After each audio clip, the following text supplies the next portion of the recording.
All right, today we're going to talk about something that's running your entire life, every single second, but you probably barely even think about it. We're talking about attention. It's the silent, powerful gatekeeper of your mind, and we're about to figure out exactly how it decides what gets in and what gets ignored. So picture this. You're at a party, right? The music's thumping, a dozen different conversations are happening all around you. It's just a wall of noise. And yet somehow, from way across the room, someone says your name and bam, your attention just snaps right to it. How in the world does your brain pull that one specific sound out of all that chaos? Well, that little trick is a perfect window into the magic of attention. And the reason that cocktail party effect is so incredible is that it really shows you the massive problem your brain is solving all day, every day. And that problem is information overload. I mean, think about it. Right now, you're hearing my voice, seeing this screen, feeling the chair you're in, the temperature of the room. Your senses are just flooding you with data.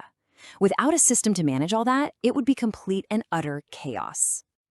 And that is where attention steps in. It's the brain's incredibly elegant solution. You can think of it like a superpowered filter, or maybe a bouncer at the club of your mind. It lets you zoom in on what's important, like this explainer, hopefully, while it shoves all the irrelevant noise into the background. It's the thing that creates order out of all that sensory chaos. But here's the thing. Attention isn't just one simple on-off switch. It's way more sophisticated than that. It's more like a Swiss Army knife for your brain, packed with different tools for different situations. And generally, we can break it down into three main types. First up, we've got the tool that we all like to think we're amazing at, but maybe we're not. This is divided attention, or as pretty much everyone calls it, multitasking. So divided attention is basically your brain trying to juggle a bunch of things at once. You know, like driving your car while listening to music or a podcast. You can do both, but there's a serious catch. Your brain only has so much bandwidth, right? And when you try to split it between two things, your performance on one or even both of those tasks almost always takes a hit. Which is why, I hate to break it to you, true multitasking is pretty much a myth. Okay, so if divided attention is about juggling, our next tool is the complete opposite. This one is all about pure, intense focus. It's selective attention, and you can think of this one as your brain's powerful spotlight. Selective attention is what lets you get lost in a good book, even when you're in a busy, noisy cafe. And yep, you guessed it, it's exactly how you hear your name at that loud party. It's your brain actively deciding what's important, shining a bright light on it, and letting everything else fade into the shadows. This is the gatekeeper in its purest form, giving a VIP pass to only the most important information. And our third and final tool isn't about juggling or filtering. This one is all about good old-fashioned endurance. This is sustained attention, and it's basically the marathon runner of your mind. Sustained attention is your ability to lock in and maintain focus on one thing for a long, long time. It's what you use when you're cramming for an exam or what a surgeon needs to get through a 6-hour operation.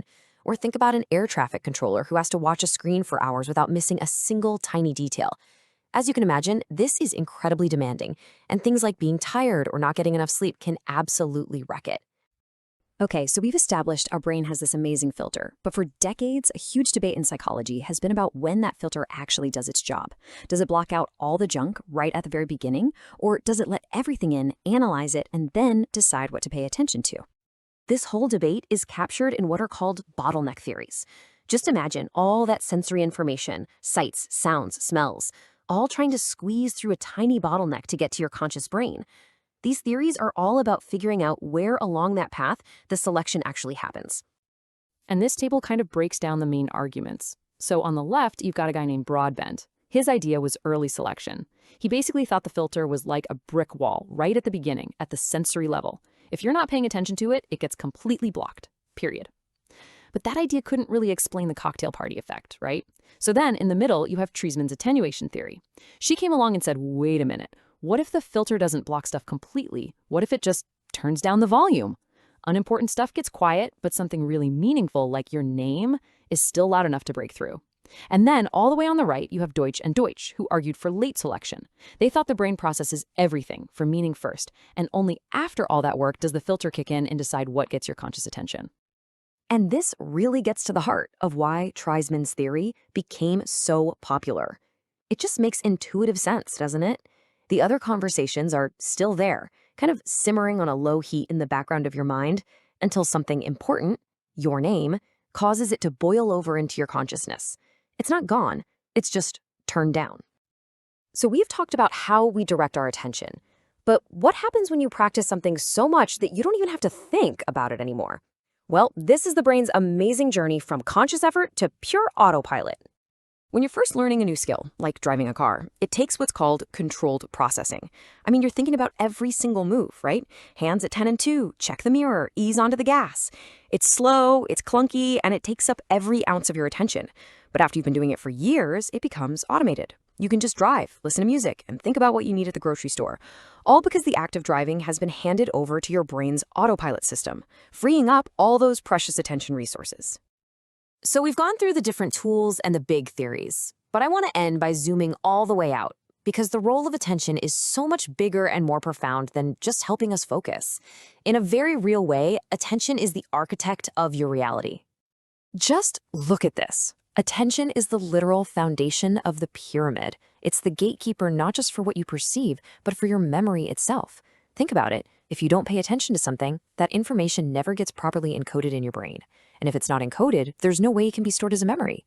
So if you've ever thought, I have such a bad memory, the real culprit might not be your memory at all. It could be your attention. And it gets even wilder. Some psychologists call attention the cognitive glue. When you look at an apple, for example, your brain doesn't just see apple. It processes its redness, its round shape, its smooth texture, all as separate pieces of information. It's your focused attention that acts like glue, binding all those features together into the single, solid object we call an apple. Without attention, our world might just be a confusing jumble of disconnected colors and shapes. So in the end, it really boils down to this. What you pay attention to is your reality. Everything else just fades into the background. And that leaves us with one last kind of mind-bending question to think about. If your attention is the filter that builds your entire world, who's in charge of the filter?